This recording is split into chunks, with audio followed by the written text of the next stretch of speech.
Nurjana sebagai Ketua Bidang Berbangsa. Saya Putri Nurjana sebagai Ketua Bidang Politik dan Kepemimpinan. Kira-kira kita di mana ya? Di sini kita telah mengunjungi sebuah museum peninggalan bersejarah di Banten. Ada penasaran gak nih tentang peninggalan-peninggalan yang ada di Banten? Untuk tahu lebih lanjut, kalian tonton videonya sampai habis ya. Waalaikumsalam warahmatullahi wabarakatuh. Selamat datang di Museum Negeri Banten. Perkenalkan, nama saya Irfan. Saya sebagai pemandu di Museum Negeri Banten.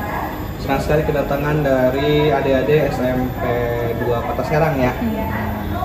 Baik, sebelumnya sudah pernah kesini juga ya. Nah, namun kita bisa sering-sering ya berkunjung ke Museum Negeri Banten ya, karena juga dekat sekolahnya. Nah, sebelumnya saya akan menjelaskan dulu tentang sejarah Museum Negeri Banten. Museum Negeri Banten adalah salah satu museum yang ada di Kota Serang ya, yang dimana dulu museumnya ini adanya dulu di KP3B, kemudian dipindahkan oleh Bapak Rano Karno ya, dan diresmikan oleh Bapak Rano Karno pada tanggal 29 Oktober tahun 2015 ya. Jadi diresmikannya itu oleh Bapak Rano Karno ya waktu itu ya. Kemudian sampai tahun 2019 ya, yang tadinya gedung yang kita gunakan di tengah dipindahkan ke gedung yang di sisi selatan ini. Nah, jadi koleksinya kita banyak juga ya, dan ada beberapa pojok area kunjungan juga. Nanti kita bisa melihat yang di dalam ada apa aja. Oke, sebelah sini mari.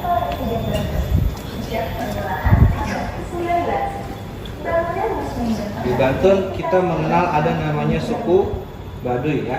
Suku Baduy ini terbagi menjadi dua kelompok, suku Baduy luar dan suku Baduy dalam.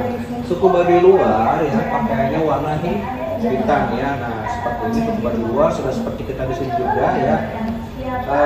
Dia juga setiap harinya membuat tas koja, ini namanya tas koja ya. Kalau suku Baduy dalamnya ini pakaiannya warna putih ya, putih artinya suci ya. Setiap hari ya, selain mereka membuat kerajinan seperti ini tas ya, mereka juga membuat beberapa hasil buat tangan mereka, yaitu ada namanya gula aren ya. Terus kemudian mereka juga memanen madu.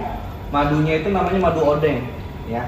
Kemudian selain itu mereka juga berladang ya. Berladangnya itu biasanya padi, terus singkong ya, umbi-umbian seperti itu. Suku Baduy luar itu mereka membuat kain tenun. Nah, ini sebelah sini. Ini namanya kain tenun suku Baduy. Nah, kain tenun suku Baduy ini macam-macam warnanya. Ada warna merah, hijau, biru ya, seperti itu ya. Ini kain tenun suku Baduy.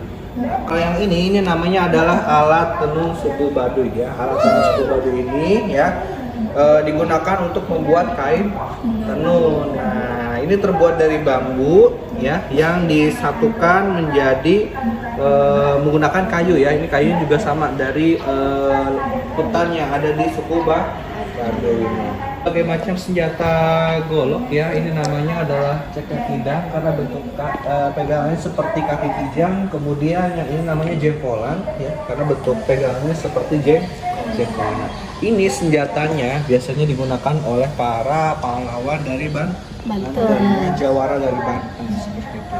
Golok Ciamas ini adalah salah satu golok ya, yang dimana membawa penghormatan dan keberanian dari masyarakat Ciamas. Berbeda dengan golek yang lain, kalau golek Ciamas dia pegangannya ini namanya wayang raja.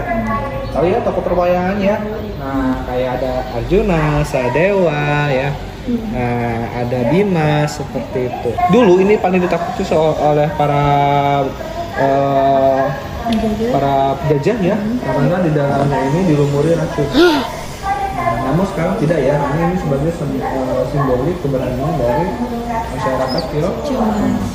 Jadi terbuat dari kayu, dan ini dulu ditemukannya tuh di daerah Anyer sana ya, karena dulu perlawanan para pahlawan kita itu dulu dikejar sama orang Belanda sampai sana ya. Nah, ini tameng. terbuat dari kayu. Nah ini namanya almadat. Almadat ini adalah alat kesenian debus ya. Alat ini digunakan untuk atraksi debus. Debus sendiri itu sudah ada turun-temurun sejak Kesultanan Banten. Jadi orang-orang Banten itu ya itu melakukan upacara debus dulu sebelum melakukan berperang melawan pihak Belanda. Oke, lanjut sebelah sini. Nah, maaf. Ini adalah kepala tengkorak anjing ya. Nah, ini ditemukan di Taman Nasional Ujung Kulon. Ya, ini asli. Ya, ini dulu namanya domestikasi hewan. Yang dimana yang tadinya hewannya liar menjadi jinak. Kayak kucing aja. Kucing kalau dielus-elus dikasih makan, pada datang ke rumah minta makan. Tahu-tahu jadi gemuk. Gemuk. Kita jadi babu ya. Pasti harus seperti itu teman-teman. Yang tadinya hewan-hewan yang liar di hutan tuh anjing itu dijinakkan, dipelihara, kemudian membantu manusia berburu hewan yang ada di hutan. Keris ini ya ada beberapa jenis ya. Dari Jawa Tengah ada, dari Jawa Timur ada, jadi bisa dilihat dari bentuk lekukannya. Jadi semakin banyak lekukannya, semakin banyak lekukannya itu semakin ke Jawa Timur ya. Nah kalau Jawa Tengah dia lekukannya itu tidak terlalu banyak. Nah, asli ya, ini asli, ini tutupin juga. Tenang aja nggak bisa terbang. Mau pegang nggak? Ini ada kepala sapi, yang ini kepala banteng. Ini asli ya, dari Taman Nasional Ujung Kulon ya. Nah ini asli. Ciri-ciri tulang asli dia teksturnya kasar, kemudian warnanya pucat ya. Nah ini asli. Kalau tulang yang palsu tidak seperti ini. Tulang palsu tuh dia lebih rapi, ada proses penghalusan dan warnanya cerah. Ya itu ciri-ciri tulangnya yang palsu. Kalau ini yang asli. Nah, ini fosil cula badak.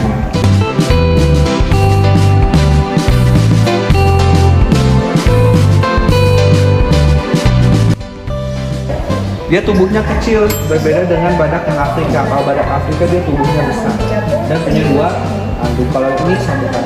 Jadi cula badak dulu diburu, ambil culanya untuk dijadikan obatan orang Cina ya. Nah seperti ini ya.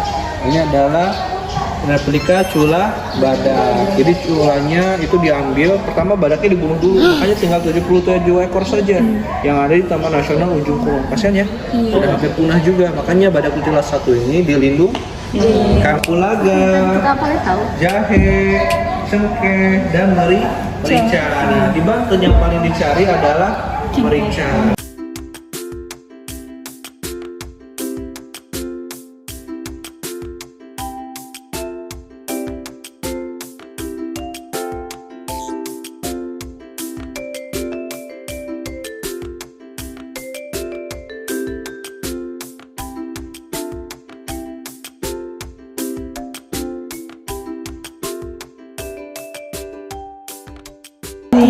Warnanya dia orange, terus di atasnya kelopak bunganya kuning ya. Nah, kemudian kalau sudah kering ya, maksudnya sudah kayu ya, itu boleh dipetik, kemudian dijemur. Nah, ini pohonnya seperti ini. Pohonnya tuh kayak setinggi pohon pepaya, tahu? Pohon pepaya. Nah, tingginya seperti itu. Iya, emang tinggi ya.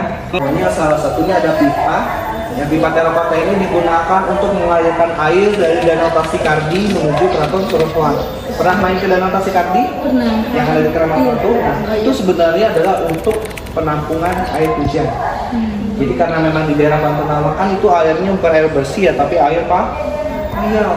Jadi yang tadinya airnya keruh yang ada di Danau Taksikardi itu melalui 3 peninggalan, abang, putih, dan emas. Nah ini namanya gentengnya nih, namanya Tan Liok Tiao.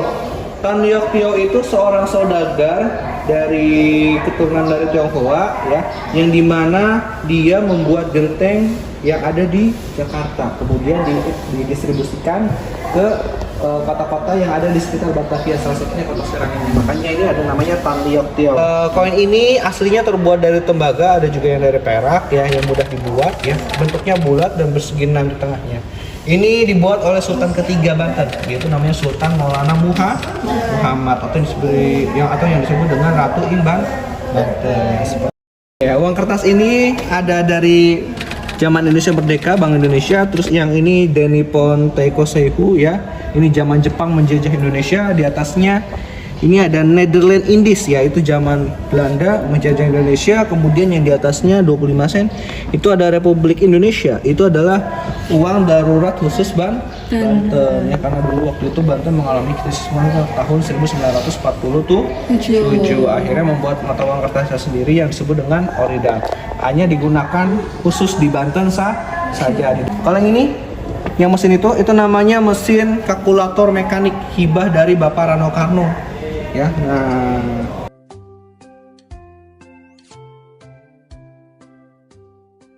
Naya Wirapraya. Beliau adalah duta besar Banten yang dikirim ke Inggris ya tahun 1682. Dan Benda Lebak Cibeduk ini adalah salah satu situs pemujaan ya pada masa prasejarah atau peralihan dari masa mengenal sebelum mengenal meramu ya dan menanam ya. Setelah itu kan ada masa megalitikum ya atau zaman batu besar yang dimana orang-orang sudah mengenal sistem kepercayaan ya, animisme dan dinamisme ya. Nah ini lebih ke kepercayaan animisme dan dinamisme. Hanya ini ditemukan di Desa Munjul, Kabupaten Lebak, dan ini umurnya kira-kira sekitar 400 tahun ya.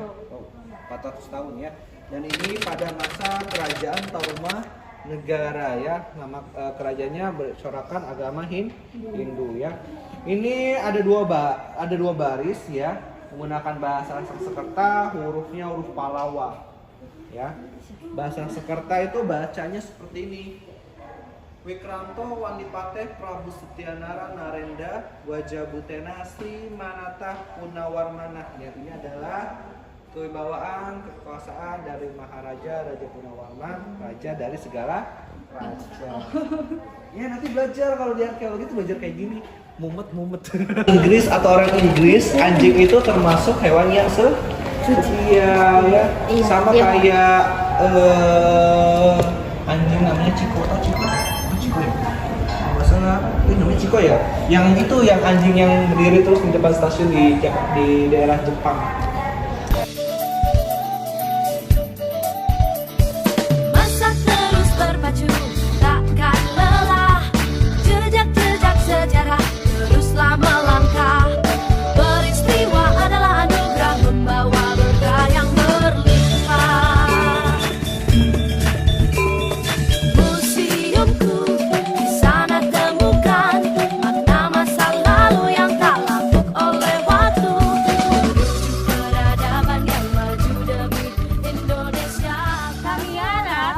Sudah mengenal dan mengetahui sejarah peninggalan di Banten.